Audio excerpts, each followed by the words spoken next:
তিনটা গান গাইলাম তোমার একটা গানের কারণে। আরেকটা গান আছে, এটাও গা লাগে, কিন্তু এটা গাইলাম কি গানের পরিপূর্ণতা পূর্ণ হয় আমার কাছে।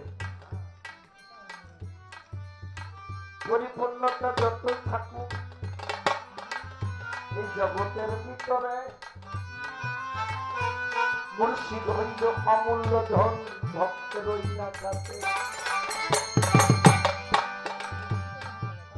একটি গানের মধ্যেই আছে, যার যেমন মন তার তেমন ধন, নিজে মন গুণে ধন পাবি বাবা এই না ভুবনে। সরল পথে চলে যাইল, সরল পথে চলে যাইল আমার সাইডি রাজন, সরল পথে চলে যাইল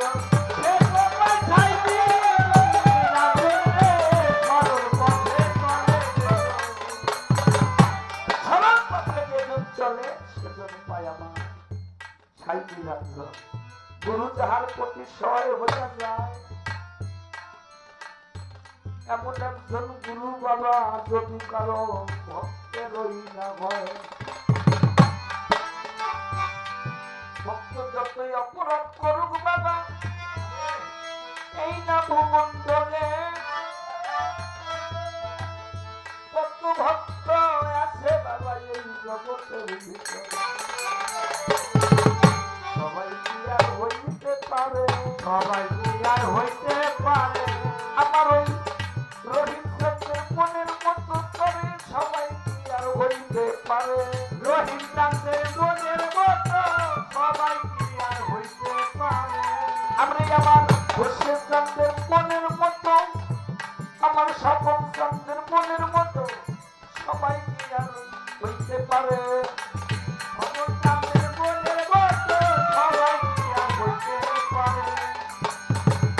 জগতের ভিতরে বাবা। আমার দয়াল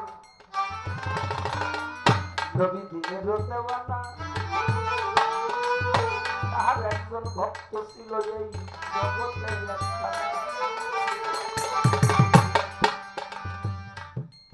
আমার মাওলা আলী তো ছিল অন্যতম, যে আলী আমার রাসূল বলেছে আমাকে একমাত্র আলী ছাড়া কেউ পৃথিবীতে আর কেউ দর্শন করতে পারবে না। আর ওই যে বললাম মিমের নিচে নোকটা বসাইছে, এই নোকটাই হয় আমার আলী। মিমের নিচে নোকটা হইয়া দেখাই গেছে কত খেলায় এই না ভূমণ্ডলী, মিমের নিচে নোকটা আমার মওলা আলী।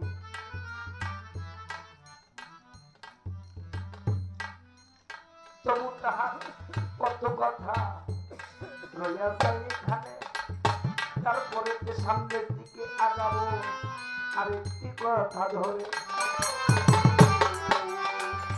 আমার দয়াল নবীর একজন ভক্ত ছিল এই জগতের ভিতরে, যাদের তাহার নাম কি বাবা আমি বলিলাম এই রাষ্ট্রের ভিতরে, যাদের মতো একজন ভক্ত যদি কারণ জগতে ভুলে হয়, তার তুলনা এই জগতে আর কারো না হয়। যাদের একদিন বাঞ্ছা করলাম যদি আমার বন্ধু দিনেরও দেওয়ানা, তাহার উচ্চারণ তুলি যদি পাইতাম আমি এইভাবে পাপি দেহ ধন্য হবে, পাপি দেহ ধন্য হবে যদি আমার বন্ধু পাবো এই জগতে, পাপি দেহ ধন্য হবে, পাপি দেহ ধন্য হবে, পাপি দেহ ধন্য হবে যদি আমার বন্ধু আমার গৃহে আসে। যাবে ওনার দুটি সন্তান ছিল জগতের ভিতরে দুই সন্তান মিলে একটি ছাগল লালন পালন করে জগতের ভিতরে। আজকে যেমন আমার রহিম চান আমার বর্ষের চান যে বাড়িতে আছে তাদের জন্য অন্যতম ভাবে যতটুকু আমার বাবাজি বিল্লালের সাধ্যমতো কুলাইছে আমার তার মুর্শিদের জন্য মুর্শিদের সেবায় দিয়েছে। তেমনি করে যাবে তার মুর্শিদের জন্য বাচ্চা করলেন এই ছাগলটা বড় হইলে আমার বন্ধুরে একবেলা মেহমানদারি করবে। এ কথা ভাবার পরে একদিন আমার যাবে আমার দয়াল নবীজির যাবে যাইয়া বলে যদি একদিন চৈতেন নবীজি আমার ভাবনা ওই না ঘরে মানব জন্ম ধন্য হবে মানব জন্ম ধন্য হবে আমার শূন্য জায়গা পূর্ণ হবে মানব জন্ম ধন্য হবে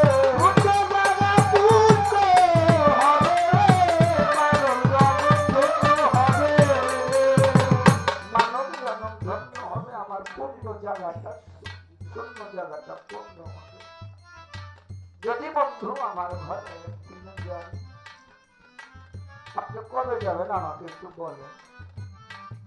ভক্তের বাচ্চা কানি আমার দয়াল দিনের দেওয়ানা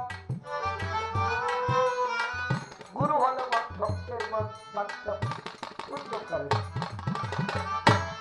আজকে থাকতে আমার বেল্লাল চান আমার রোহিত চন্দ্রের কাছে খোরশেদ চন্দ্রের কাছে আমার স্বপন চন্দ্রের কাছে গাছ পাইয়ে রাখতে পারে এইটাই তার জন্য পূর্ণ হবে যেহেতু তার মন ভক্তি দেওয়ার তার পবিত্র পাদন খানে বাড়িতে আগমন করেছে এই বাড়িতে দিয়েছে সে তার মুর্শিদের কাছ থেকে যতটুকু তাকে রাজি খুশি করে রাখতে পারে। যদি তার মুর্শিদ এই বাড়ি থেকে বেজার হয়ে বের হয়ে যায় তার কোন সেবায় কষ্ট পায় বিল্লালের মতো জাহান্নামী দুনিয়া তারা একজন হবে না। আর যদি তার মুর্শিদ তার প্রতি রাজি খুশি থাকে তার সেবায় তুষ্ট থাকে খুশি থাকে তার মতো ভাগ্যবান জগৎ আরেকজন হবে না। এই জন্য আমার দয়াল নবী যাদের কথা রাখিয়া যাও যাদের আগামী শুক্রবার যাব কথা যাই রাখিয়া আনন্দেতে মাতিয়া গেল আনন্দেতে মাতিয়া গেল আনন্দে খুশি হইল আনন্দে মাতিয়া গেল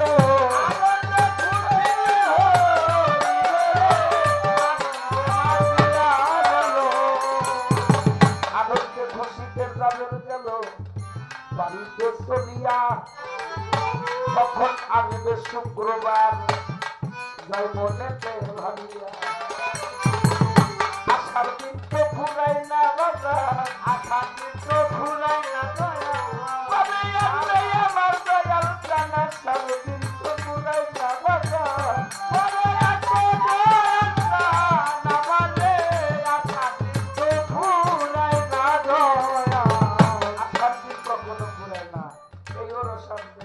আমার বান্ধবরা আসবে সুন্দর ভাই বলছিস ভাই গান করা লাগবে ঠিক আছে ভাই যাও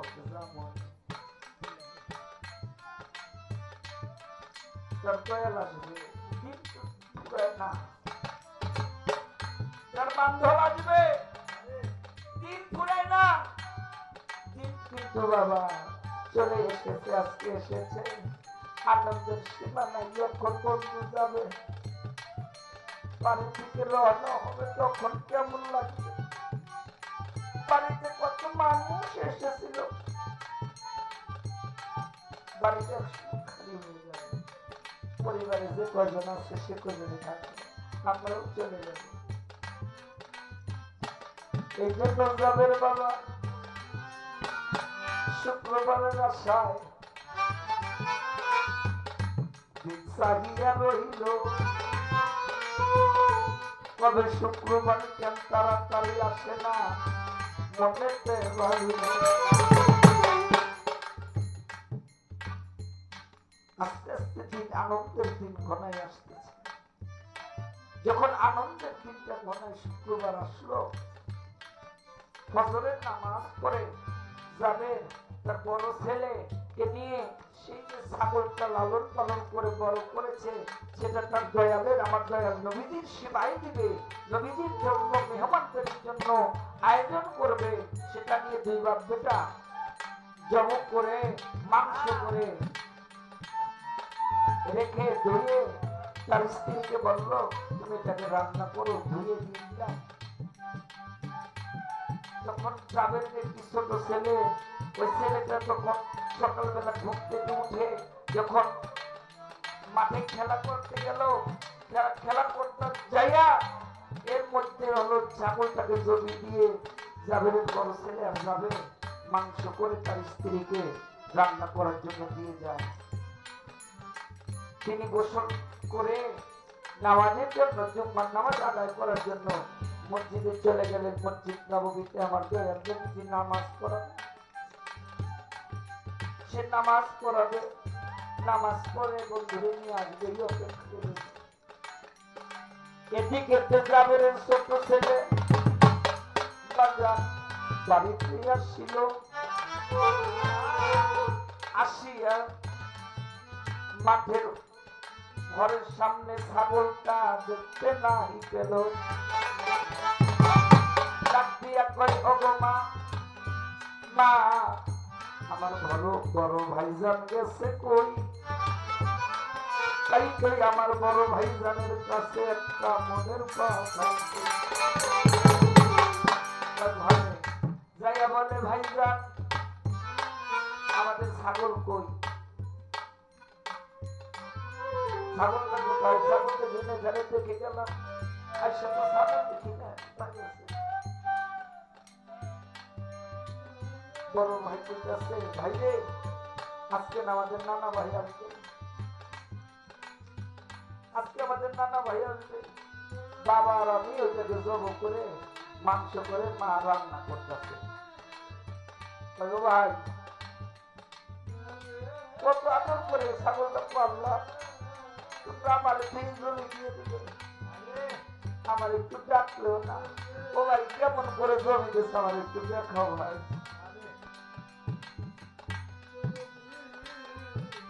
এ কথা বলার পরে পাগল হয়ে গেছো, ছাগল কি আপনার জমি গেছে দেখি দেখা যায়, দেখানো যাবে না। ছাগল তো জমি তার গলা কাটছে ছুরি দিয়া, কয় ভাই যে ছুরিটা দিয়ে জমি গেছে ছুরিটা নিয়ে আসো। কি করবি? নিয়ে আসো। ছুরিটা যখন নিয়ে আসলো, তাই দেখছো ছবি, ও ভাই কেমনে ছাগলটা জমি গেছে আমার একটু দেখা,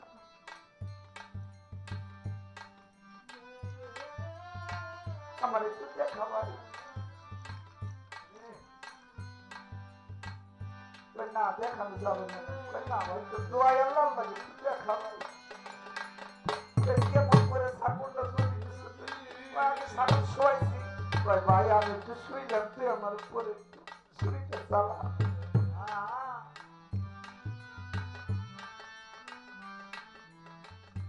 ছোট ভাই যখন শুইল, ভাই চিন্তা করে যদি সদর ফিরে ছুরিটাকে চালাই ভাইয়ের গলা কাইটা যাবে, আর যদি উল্টো ফিরে ছুরিটা চালাই তাহলে গলা কাটবে না। তখন বড় ভাই চিন্তা করে এই কথা ভাইবা, কত উল্টা ফিরে ছুরিটাকে তার গলার মধ্যে পুষতে গলা কাটে না। ও ভাই গলা তো কাটে না, কি না ভাই তুই আল্লাহ লাগে, তুই ভালোভাবে যেতে করে ছাগল জমিতে সুরক্ষিত করে জমিতে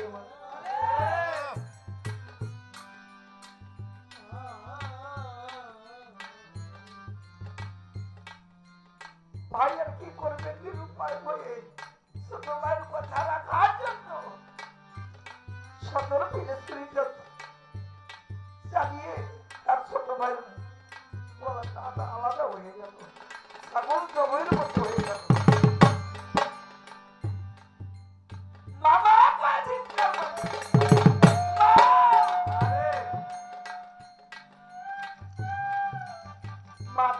যখন দেখবেন আমরা যদি হঠাৎ কোনো আঘাত পাই, আগে কিন্তু মা শব্দটা মুখে আসে। ও মা, মা শব্দ করে চিৎকার পাচ্ছে। মা রান্নাঘর থেকে দৌড়ে এসে দেখে তার ছোট ছেলে মুরগির বাচ্চার মতো ছটফট করছে। মার আশা দেখে বড় ভাই দৌড় দিয়ে চলে গেছে। তিনি চিন্তা করলেন মা আমারে ধরতে পারলে মাইরে ফেলাই, মা ধরার আগে আমি আমার প্রেম পাখি দেখে আমি নিজেই মারা যাবো, নিজেই আত্মহত্যা করবো। উনি তখন একটি পুরনো বিল্ডিং এর উপরে দাঁড়িয়ে উপর থেকে নিচে পড়ে তার প্রাণ পাখি বিদায় করে দিয়ে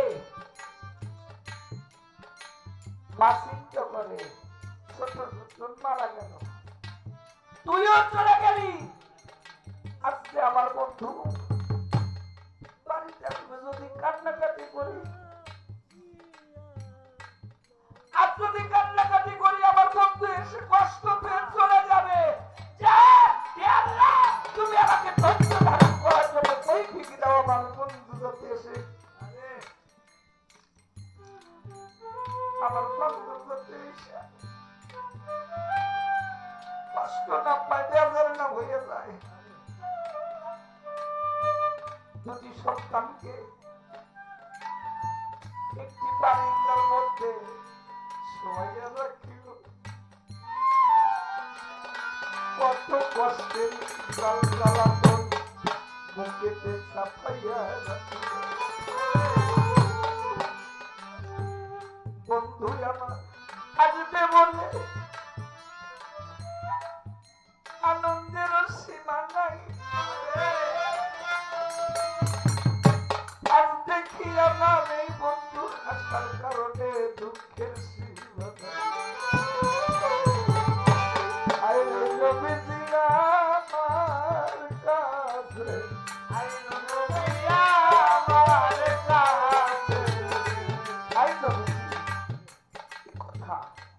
ভাবতে ভাবতে রান্না বান্না শেষ করে বুকের মধ্যে শত জ্বালা যখন বুকের মধ্যে চেপে রেখে মা রান্না শেষ করে দুটি সন্তানকে বারিন্দার পাশে শুয়ে রেখে ভেঙে রেখেছে, এদিকে যাবে না। জুম্মার নামাজ শেষ করিয়া আমার দয়াল নবী কে নিয়া আসিলেন বাড়িতে চলিয়া। জাবেরের মনে আনন্দের সীমা নাই, বন্ধু আমার আসিল আমার বাড়িতে। ধন্য ধন্য হইলাম আমি এই না জগতে। যখন রান্না বান্না শেষ করে নবীজির জন্য বাটিতে বাটিতে মাংস রেখে সাজিয়ে রেখেছে, আমার যাবে যখন তার স্ত্রী ডাক দিয়ে পাশে নিয়ে বলতেছে, গো এই কাহিনী হচ্ছে, তুমি তো জানো না আমাদের দুটি সন্তান কি কম,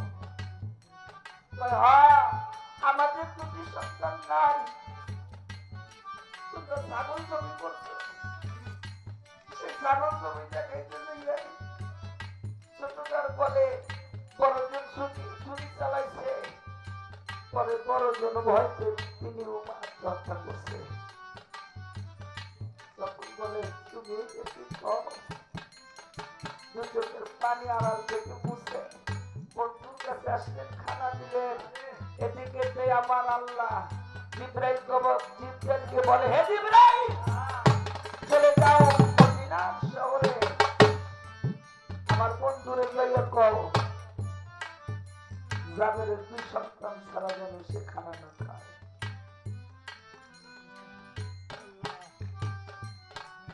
এ কথা শুনে দয়াল নবীজি বলে, জাবের আমার কাছে আয়, আমার দুইটা ভাই আছে না, সে তারা যে কোথায়?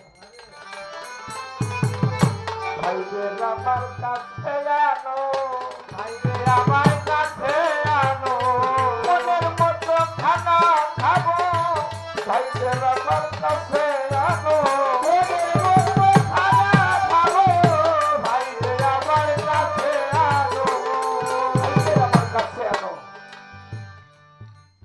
ভাই বাবা ওরা তো খেলাধুলা করতে গেছে,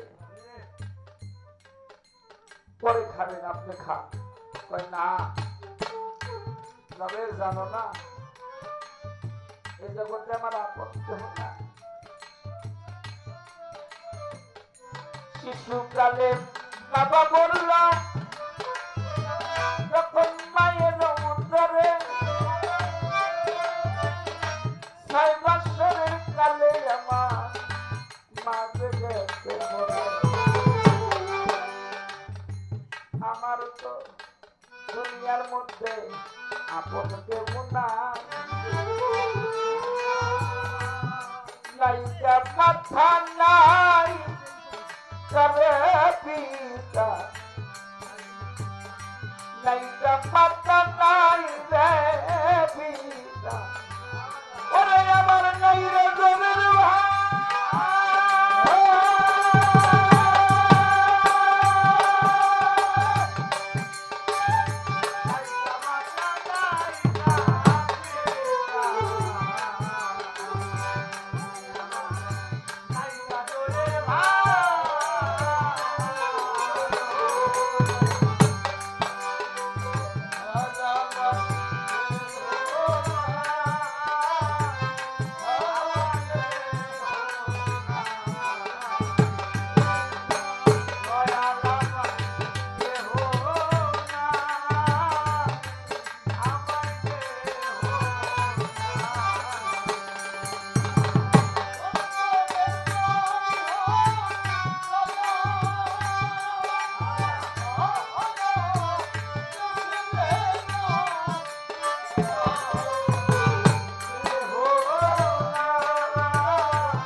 যখন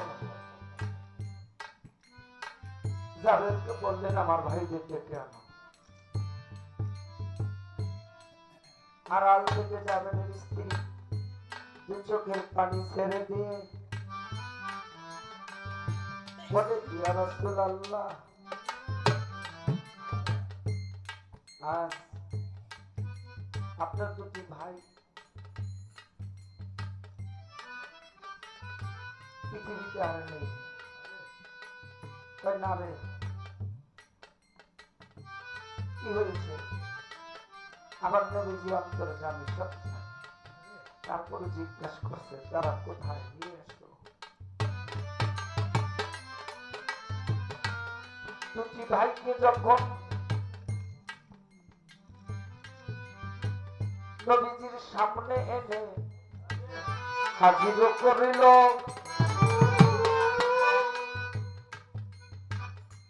আমার দয়াল নবীজি বলে, আমার কথাই ধরো, আমার আল্লাহ খবর দিছে যেন আমার ভাইদের ছাড়া খানা নাহি খাই, তাই তো আমার ভাইরা তো মরতে পারে না এই না দুনিয়া। ভাই যে আমার পরম আপন, ভাই যে আমার পরম আপন, সে যে আমার আপন আর আপন, ভাই যে আমার পরম আপন, সে যে আমার আপন আর আপন, ভাই যে আমার আপন। আল্লাহ তুমি বলেছ তাদের ছাড়া খানা না খাইতে, তাহলে তুমি তাদের ছাড়া খানা না খাইতে তুমি তাদের কান ফিরিয়ে দাও। আমার দয়ালু নবী তার পবিত্র হাত মোবারক দিয়ে এবং হাতে গ্লাস পানি নিয়ে যখন আমার দয়াল নবীজি তার ওই দুটি ভাইয়ের গায়ে ছিটিয়ে দিলেন এবং যে স্থানটা কেটেছিল ওই স্থানটা আমার দয়াল নবীজির মুখে লালা মোবারক যখন দিল সেটা ভালো হয়ে গেল, দুটি ভাই ভালো হয়ে গেল। পরে দুই ভাইকে নিয়ে তারা সবাই মিলে খানা খাইবে। একজন গুরু যদি এরকম হয়, আমার সেই গুরু তো গুরুই, আমার দয়াল নবীজির মতো বড় গুরু, বড় দয়াময়, ভক্তের কান্ডারি, নিদানের বন্ধু, তার ভাগটা এসে পড়েছে বর্তমান আমাদের দয়াল মুর্শিদ, আমার রহিম চান, আমার খুরশেদ চান, তারা হলো ভক্তের কান্ডারি। ভক্তরে যেমনি করে বলবে সে যদি সে তেমনি করে চলে, গুরু আদেশ মানাটাই হলো ফরজে আইন। গুরুর আদেশ মানাটা ফরজে আইন। এই জন্য বলবো গুরুকে আপনার কিছু দিয়ে লাগবে না, তবে গুরু কিছু জিনিস এটা থেকে গুরুকে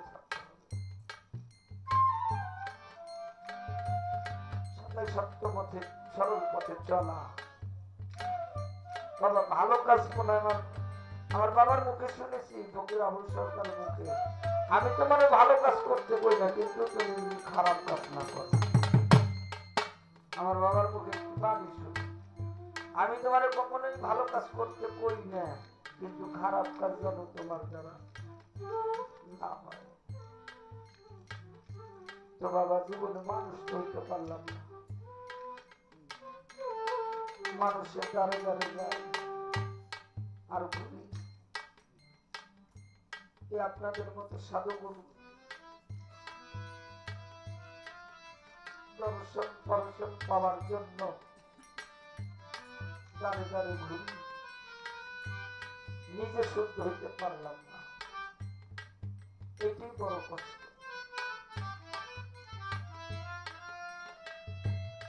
শুদ্ধ হইতে পারলাম না,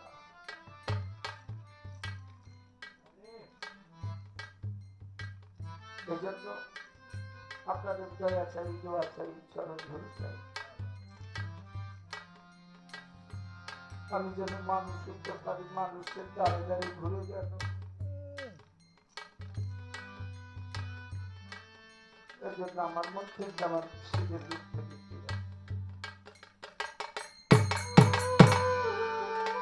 আর যাব না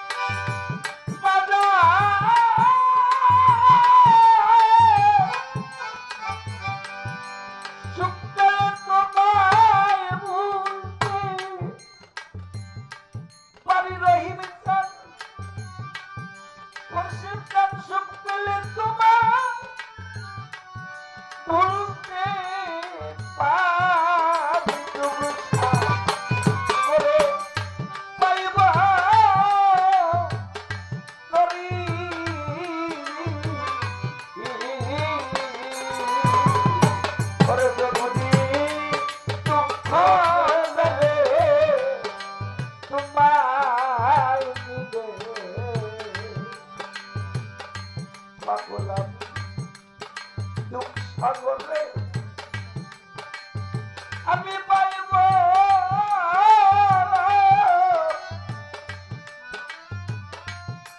পাইব তরি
আমার মনের মতো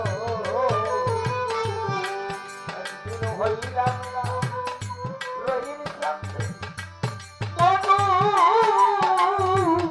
কত হইলাম না রহিম কাছে মনু হইলাম না রহিম কাছে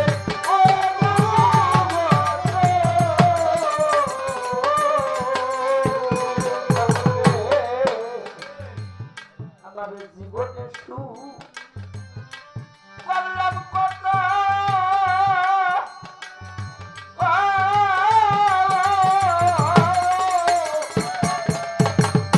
আরে আমার সুখ হইল না মনের মতো আরে একদিন হইলাম না বাজানে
আমার কথা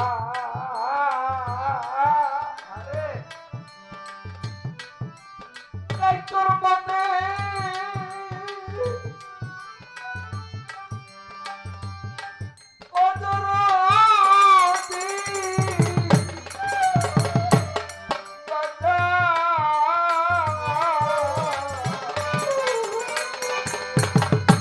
আমার কথা তাই তোর মনে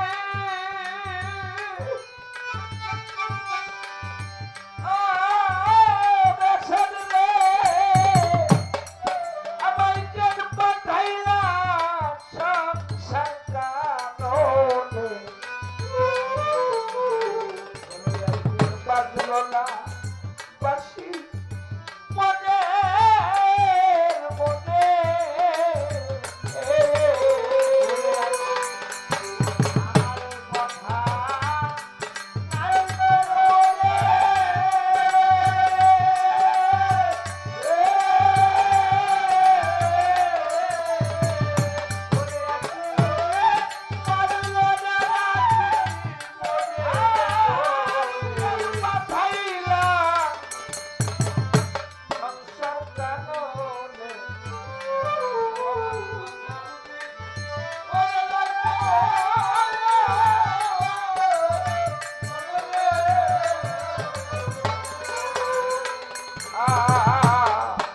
আশার কাননে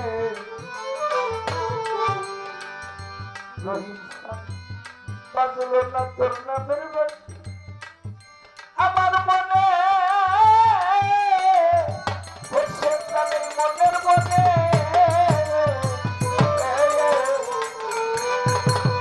পরে কবে আমার আমার শূন্য হৃদয় পূর্ণ হবে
আমার দুঃখ সাগরে পাইব তরি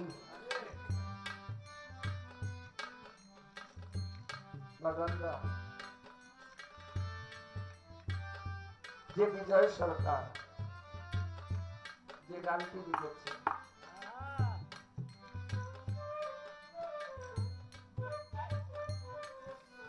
যদি দুঃখ পেলে তোমায় মিলে আমি দুঃখ সাগরেই বাইব করি। তো আমাদের গোপালগঞ্জের মধ্যে একটি জায়গা আছে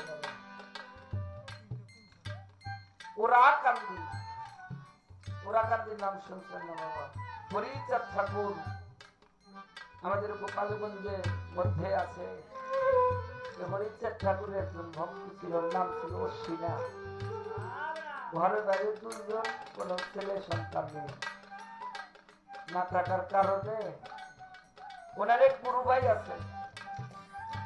এই গুরু ভাই উনি কবি গান করে, মহানন্দ। এই মহানন্দ উনি গোপালগঞ্জে গান করবেন। চিন্তা করলেন দিনের বেলা আসছি, রাত্রে গান, সকালবেলা আমি অশ্বিনের বাড়িতে চলে যাই, একটু ঘুরে আসেন। আমাদের তরিকার ভাই দরবারে গেলে আমার আরেক ভাই যদি তার বাড়িতে যাই না, আমার ভাই কেমন আছে দেখে আসি। মহানন্দ এরকম জায়গা অশ্বিনের একটি ঘর, খড়ির বেড়া, ভাঙা খড়ি, মুরগি এই পাশ দিয়ে ঢুকে আর এক পাশ দিয়ে বেরোয়, জীর্ণ ছিল এখান ঘর। ঘরের মধ্যে দুজনে ঘরের মধ্যে উনি দেখতেছেন না, আমার ভাইরা আসছে রে, আমার ভাইরা আসছে। গলা চিনা, চেনা মানুষের গলা তো চেনা যায়। অশ্বিনা তখন ঘর থেকে বেরো এসে দেখে তার ভাই মহানন্দ। তার ভাই তো রাস্তা মানে দেখতে, আমি তো খুব গরিব মানুষ, ভাই তোদের কোথায় বসতে দিন? তোর ঘরে একটি আমাদের এরকম একটি রুমাল ওড়না ছিল, এই ওড়না এক পাশে ছেড়া আর এক পাশে তবু ভাইদেরকে বসতে দিল ওইটাকে বিছাইয়া ভাইদের বসতে দিয়ে কয় ভাই ওনাদের কোনো জল নাস্তা দাও তো আমি একটু আসি ঘর থেকে একটি ধামা ধামাতে চিনেন আপনারা ধান কি করতে লাগে ওরকম একটি ছোট একটি ধামা নিয়ে চিন্তা করে ঘরের মধ্যে দুইজনে কি খাবে তাও নাই ভাইদের মুখে কি খানা তুলে দেবে তাও ঘরে ভেতরে না থাকার কারণে অসীমে কয়েকটা ঘর করে আমি কয়েকটা ঘর থেকে আসি যেমন একটা গ্রামের মধ্যে কয়েকটা ঘরে গেলে এক মুষ্টি করে চাল দিলে 1 কেজি চাল হলে 3 জন আর 2 জন 5 জনের হয়ে যাবে এই আশা করে গেলে প্রথমে বাড়িতে গেছে যায় কয় কি ওই তোমরা কি কোথায় আসো আমার একটা ভিক্ষা দাও একজন বাইরে বাইরে বেরোয় কয় ধান বানতে গেছে ধান বানতে ঘরে চাল নাই আরেকজন বাড়ি গেছে কয় বাইরে আমার কোনো চাল দাও আমার বাড়িতে মেহমান আছে কয় বাজারে চাল কিনতে গেছে এমনি করে কয়েক ঘরে যাওয়ার পরে কেউ এক মুষ্টি চাল দেয় না পরে নিরুপায় কয় আমার মতো পোড়া কভার পৃথিবীতে না থাকে ভালো আমাদের মধুমতি নদী আছে পাশে একটি তার আগে দিকে একটি বড় একটি কূপ একটা ঘের বলে ভাইদের যে মুখে অন্ন দিতে পারবো না আমার মতো পাপের জীবন আমি যখন নদীর মধ্যে ঝাঁপ দিবে ইতিপূর্বে এক মহিলা একটি কুলা ছিলেন তো বাবা চাউল ঝাড়ে চাউল কুলা করে অনেকগুলো চাউল অনেকগুলো চাউল নিয়ে এসে এ সিনা ডাক দিছে ও সিনা পিছু দিকে দেখে মা চাল নিয়ে এসে ডাক দিচ্ছে ওই তুমি আমার বাড়ি গেছিলাম ধান বানতে গেছিলাম এই না তোমার চাল উনি চাল কটা নিয়ে ধামার মধ্যে সামনে দিকে অগ্রসর হলো পিছন দিকে চাই দেখে মহিলা নাই কোথায় গেছে সেটা কান দেখে চোখের পানি ছেড়ে দিয়ে বলে তুমি কে আমার তো জানার বাকি নাই তুমি তো আমার সেই গুরু দয়াময় হরিচাঁদ গোসাই গুরু নিজে মেয়ের ধারণ করে ওনার ছবিটা বাবা যদি কেউ কোনোদিন যান দেখলে একেবারে মহিলাদের মধ্যে দেখছি আমি দেখেছি একেবারে মহিলাদের মতো চুল বড় তো উনি বাড়িতে গেল ভাইদেরকে নিয়ে রান্না বান্না করে বিকেল বেলা ওরাকান্দি আশ্রমের দরবারে যাইয়ে দেখে তার আমার হরিচাঁদ গোসাই ছেলের নাম হলো গুরুচাঁদ গোসাই এই গুরুচাঁদ বসে রয়েছে আর কয়েকটা ভক্ত নিয়ে এরকম বসে রয়েছে আর আর মহানন্দ জয় কইতাছে অশ্বিনা দূরে রয়েছে মেলার মধ্যে অশ্বিনা মহানন্দ জয় কইতেছে বাবা আমার একটা কথা আছে কি কথা বাবা আমি একটা লোকের জন্য সুপারিশ করবো আপনার ভাই কোনো যদি আমার মুর্শিদের সাথে অন্যায় অপরাধ করে আপনারা যে বাবার কাছে আসবে করে বাবা ভাইকে মাফ করেন এরকম ভাবে বলতেছে বাবা আমার একটু আর্জি আছে কি আপনি তো অশ্বিনের কিছু দিতে পারেন না অশ্বিনারে কিছু দিতে পারেন না তুই তো কস যার লাগবো হ্যাঁ তো চাই না আমার প্রয়োজন আমি যদি আমার মুর্শিদের কাছে কাছে আমার মুর্শিদ দিব আমার রহিম চাঁদ দিব আমার কোষের চাঁদ দিব কেউ রে দিব না বাবা না মায় না কানলে সন্তান যদি না কাঁদে মা দুধ দেয় না। তোরা তো কোষ জ্বালা কয়েতে চায় না, তারা নিয়ে দেখি সে কি চায়। অশ্বিনের দূর থেকে নিয়ে আসছে, আইসা বলতেছে অশ্বিনা ভাই বাগান করে কিছু আপনাদের গোসাই কিছু দিব, তুমি কিছু চাও। করজরে বলতেছে গোসাই বাবু যা চাবো তাই দিবে। হ্যাঁ যা চাবি তাই দিব। 300 করাল করেন তো। বিরক্ত লাগতেছে সোনারা, যাই বলতেছে যা যাবো তাই দিবা তো 300 করাল করো বাবা। আমাদের মুসলমানের ভিতরে অনেকে আছি আমরা জবান দিয়ে জবান রাখি না। তখনকার আমলে আজ থেকে অনেক দিন আগের মানুষের জবানের দাম ছিল, তাই না বাবা? আগের মানুষের জবানের দাম ছিল।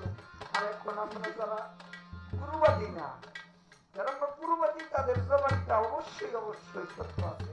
কারণ বলে পুরুবাদী এখনো এই দুনিয়া থাকতো না। সত্য মানুষ আছে বিধেই এখনো দুনিয়াতে আছে।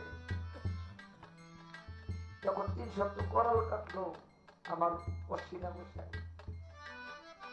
গুরুদেবের কাছ থেকে, গুরুচান গোসাই বলল ঠিক আছে তুই যা চাবি আমি তাই দেবো। 300 করাল করলাম। বলতেছে আমার গুরু গোসাই আপনাদের জানাই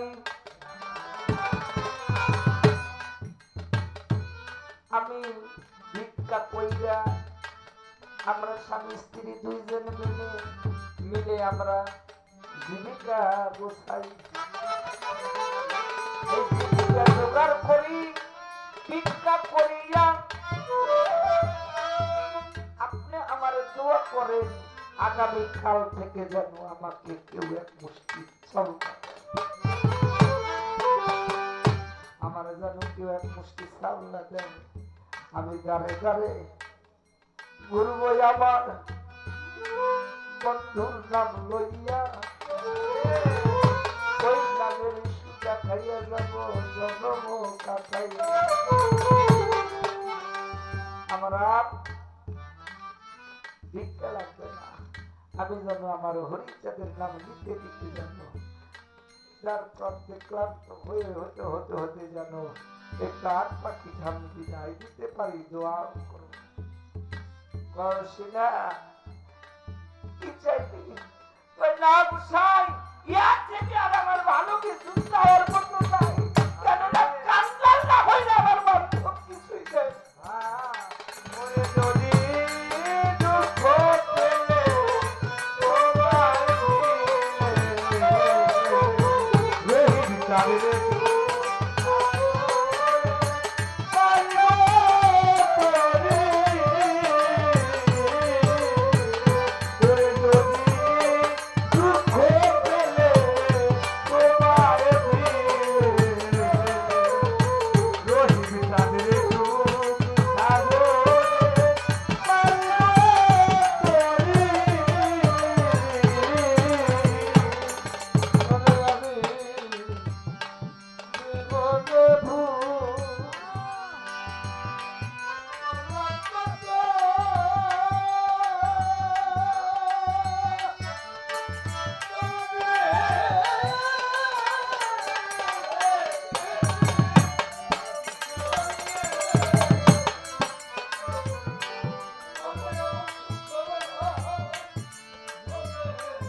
তো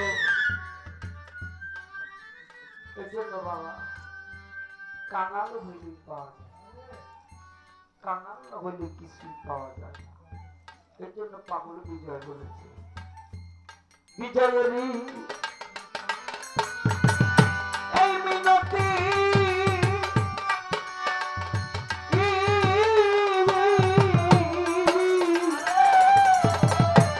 বলে আমার শ্রীচরণের জন্য রহিম চাল থাকে, হর্ষের চাল থাকে মতি,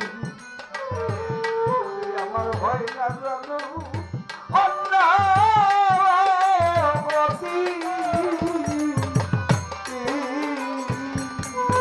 পাগল বিজয়েরই ওরে বিপত্তি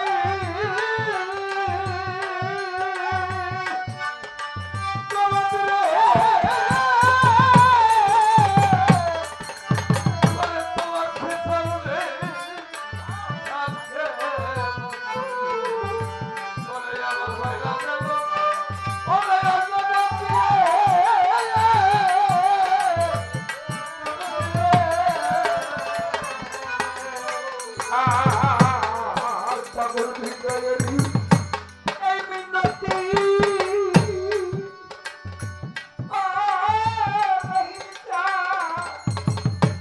আমার বর্ষের চান থাকে জানো শ্রীচরণে মতি, আমার হয় না জানো অন্য মতি।